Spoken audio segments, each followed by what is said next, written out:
afternoon here at Banbury, especially after all the euphoria of adding Cooke coming back to the side. Disappointing display, especially in that second half. Yeah, we defended very amateurish, defended like kids. 2 corners, didn't deal with, 2 counter-attacks. You're probably going to remind me of St Ives and Redditch, and exactly the same. We've worked and discussed the strategies to do when teams are defending deep and giving us the territory. As soon as we got the equaliser, all that structure and strategy just went out the window, and we've just had a discussion there. At the end of the day, we can go out and we can discuss and we can resolve situations, but if they don't carry it out for me and do the simplest things, then you're always going to be under pressure.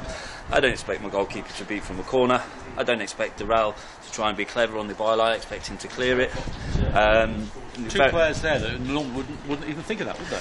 No, but again, Dex Man has scored in the first half, and we have to work extremely hard to get any opportunities, and they defended strong, no nonsense. They played the game in the first half against the weather, frustrated us, and basically the second half we just went to pot. We haven't dealt with the conditions whatsoever, and individual errors has gifted a well-oiled team the result.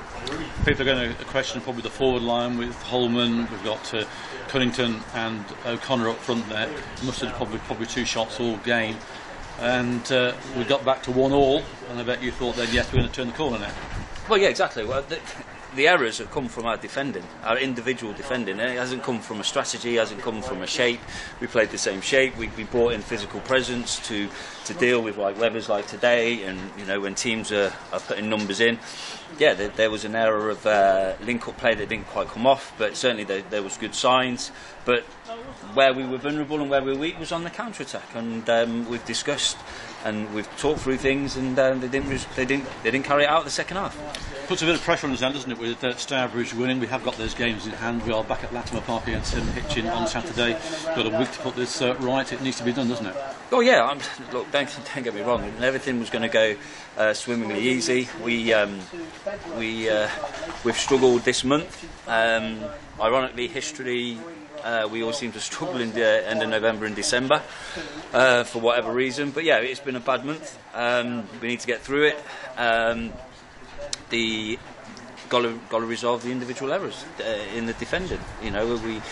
The Redditch 2 corners, St Ives corner today 2 corners. So there's 7 goals there. I've just said to them, going into November we were looking at only conceding 2 away. We were only looking at conceding 6 all season, and we've gone and conceded 11 goals, in which 7 of them were set pieces. Not acceptable, and that's nothing to do with the forward line. A lot of work to do then, Marcus, before Hitchin on Saturday. On Saturday, yeah, we've got to get back to the basic. You do as much work as you can. You're as good as the players with mistakes at the end of the day, and our quality from our midfield areas and our fullbacks delivering the ball was poor. Our possession, certainly first half, was very poor. Second half we got it going again. It looked like we were going to then put them under the sword. Just poor defending, poor strategy in terms of the shape, which was totally against our instructions. So individuals have cost us, and it's down to us to resolve that. Do you think complacency set in at all? No, it's just bad decision making and not dealing with a change of tactics from the opposition. Okay, Marcus, thank you for talking to us. I know you're disappointed, and I know we are. Let's hope we can resolve it against Hitchin on Saturday. No problem. Thank you.